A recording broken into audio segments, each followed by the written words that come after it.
ಕೇರಳ ರಾಜ್ಯಕ್ಕೆ ಗುರುವಾರ ಪ್ರವೇಶಿಸಿದ್ದ ಮುಂಗಾರು ಶುಕ್ರವಾರ ಕರ್ನಾಟಕ ಕರಾವಳಿಗೆ ಕಾಲಿರಿಸಿದೆ. ಆದರೆ ಮೊದಲ ಮಳೆಯೇ ದಕ್ಷಿಣ ಕನ್ನಡದಲ್ಲಿ ಹಲವು ಅವಾಂತರಗಳಿಗೆ ಕಾರಣವಾಗಿದೆ. ಮಂಗಳೂರು ಮೂಡಬಿದ್ರೆ ರಾಷ್ಟ್ರೀಯ ಹೆದ್ದಾರಿಯ ಅಗಲೀಕರಣ ಮತ್ತು ಅಭಿವೃದ್ಧಿ ಕಾಮಗಾರಿಗಳು ನಡೆಯುತ್ತಾ ಇದ್ದು, ಮಳೆಗಾಲ ಆರಂಭವಾಗುವಷ್ಟರಲ್ಲಿ ಸುಗಮ ಸಂಚಾರಕ್ಕೆ ಅಡ್ಡಿ ಆತಂಕ ಎದುರಾಗುವ ಸನ್ನಿವೇಶಗಳು ಸೃಷ್ಟಿಯಾಗುತ್ತಿವೆ. ಮೂಡಬಿದ್ರೆ ಸಮೀಪದ ತೋಡಾರು ಜಂಕ್ಷನ್ ಬಳಿಯಿಂದ ಮಿಜಾರಿನಲ್ಲಿರುವ ಇಂಜಿನಿಯರಿಂಗ್ ಕಾಲೇಜಿನ ನಡುವೆ ಇರುವ ಹೆದ್ದಾರಿಯ ಅಂಚಿನ ಭಾಗ ಮೊದಲ ಮಳೆಗೆ ಕೊಚ್ಚಿ ಹೋಗಿ ಅಪಾಯದ ಸ್ಥಿತಿ ನಿರ್ಮಾಣವಾಗಿದೆ.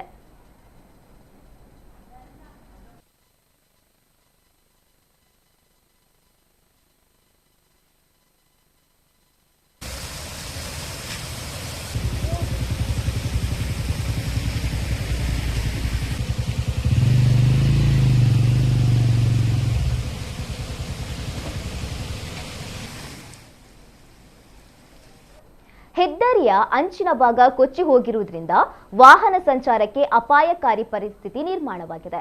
ಕಾಮಗಾರಿಯ ಗುತ್ತಿಗೆ ವಹಿಸಿಕೊಂಡಿರುವ ಡಿಬಿಎಲ್ ಕಂಪನಿಯವರು ನೀರಿನ ಹರಿವು ಹೆಚ್ಚು ಇರುವ ಸ್ಥಳದಲ್ಲಿ ದೊಡ್ಡ ಮೋರಿ ನಿರ್ಮಿಸಬೇಕಿದ್ರೂ ಸಣ್ಣ ಗಾತ್ರದ ಮೋರಿ ನಿರ್ಮಾಣ ಮಾಡಿರುವುದು ಸಮಸ್ಯೆಗೆ ಕಾರಣ ಎಂದು ಸ್ಥಳೀಯ ಜನರು ಆರೋಪಿಸುತ್ತಾರೆ.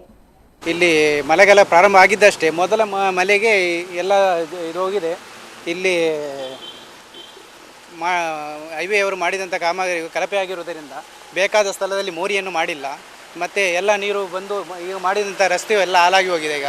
ಈಗ ಇಲ್ಲಿ ಹೋಗುವಂಥ ವಾಹನಗಳಿಗೆ ಏನು ಫಲಕಗಳಿಲ್ಲದೆ ಅದು ಎಲ್ಲ ಜರಿದು ಹೋಗಿರುವುದರಿಂದ ಅದು ಕೆಳಗಡೆಯಿಂದ ಮೇಲಿಂದ ಹೋದಾಗ ವಾಹನಗಳು ಪಾದಚಾರಿಗಳಿಗೆ ಬಿದ್ದು ಏನು ಅಪಘಾತ ಆಗುವ ಸಂಭವ ತುಂಬ ಜಾಸ್ತಿ ಇದೆ. ಯಾರು ನೋಡುವಂಥ ಪರಿಸ್ಥಿತಿಯಲ್ಲಿಲ್ಲ. ಮತ್ತು ಅಲ್ಲಿ 2-3 ಮೋರಿ ಮಾಡಿದ್ದಾರೆ. ಅದರಲ್ಲಿ ಯಾವುದರಲ್ಲೂ ನೀರು ಹೋಗೋದಿಲ್ಲ. ಎಲ್ಲಿ ಹೋಗಬೇಕಿದೆ ಅದು ಚಿಕ್ಕದಾಗಿ ಮಾಡಿದ್ದಾರೆ.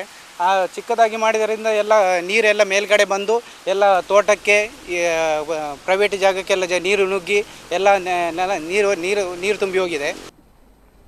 ಸರ್ವಿಸ್ ರಸ್ತೆ ಮಧ್ಯೆ ಕುಸಿತ ಉಂಟಾಗಿತ್ತು. 1 ವಾರ ಮೊದಲು ಹೆದ್ದಾರಿ ಇಲಾಖೆಯವರಿಗೆ ಫೋನ್ ಮಾಡಿ ತಿಳಿಸಿದ್ದೇವೆ. ಆದರೆ ಇದುವರೆಗೆ ಯಾವುದೇ ಕ್ರಮ ಕೈಗೊಂಡಿಲ್ಲ. 3 ಪೈಪ್ ಕನೆಕ್ಷನ್ ಕೊಟ್ಟಿದ್ದು ನೀರು ಎಲ್ಲಿಗೆ ಹರಿದು ಹೋಗುತ್ತದೆ ಎನ್ನುವುದು ಗೊತ್ತಾಗುತ್ತಿಲ್ಲ. ಸರ್ವಿಸ್ ರಸ್ತೆ ಕ್ಲಿಯರ್ ಮಾಡದೆ ಮುಖ್ಯ ರಸ್ತೆಯ ಕಾಮಗಾರಿ ಮಾಡಿದ್ದಾರೆ. ಕಾಮಗಾರಿ ತೀರಾ ಅವೈಜ್ಞಾನಿಕ ಎನ್ನುವುದು ಸ್ಥಳೀಯರ ಆರೋಪ. ಮಂಗಳೂರು ಮೂಡಬಿದ್ರೆ ಹೈವೇ ಆಗಿದೆ, ಅಂದರೆ ಮಿಜಾರ್ ಅಂತ ಪ್ಲೇಸು. ಇದರಲ್ಲಿ ನೋಡೋದಾದರೆ ನಿಮಗೆ ಕರೆಕ್ಟಾಗಿ ನೋಡೋದಾದ್ರೆ ಇದು ಮೊನ್ನೆ 1 ವಾರ ಮೊದಲು ನಾವು ಕಾಲ್ ಮಾಡಿ ಹೇಳಿದ್ದೇವೆ ಹೈವೇಗೆ. ಆದರೂ ಕೂಡ ಅವರು ಏನು ಕೇರ್ ಮಾಡಿಲ್ಲ. ಇವಾಗ ನೋಡಿದರೆ 1 ಮಲೆಗೆ ಫುಲ್ಲು ಎಲ್ಲ ಹೋಗಿದೆ.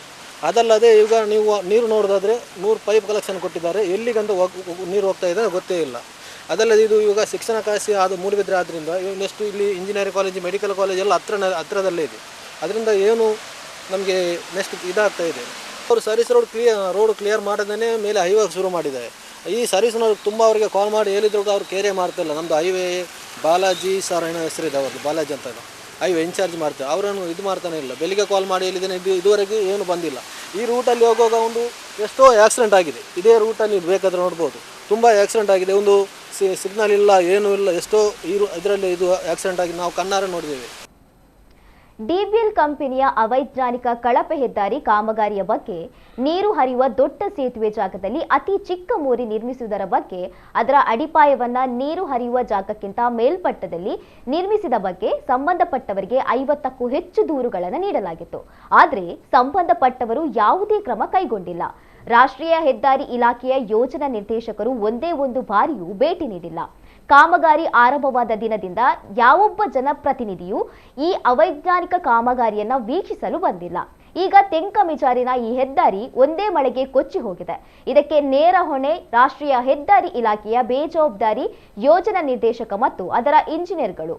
ಅವರ ಮೇಲೆ ಜಿಲ್ಲಾಡಳಿತ ಯಾವ ಕ್ರಮ ಕೈಗೊಳ್ಳಲಿದೆ ಎನ್ನುವುದು ಸ್ಥಳೀಯರ ಪ್ರಶ್ನೆ.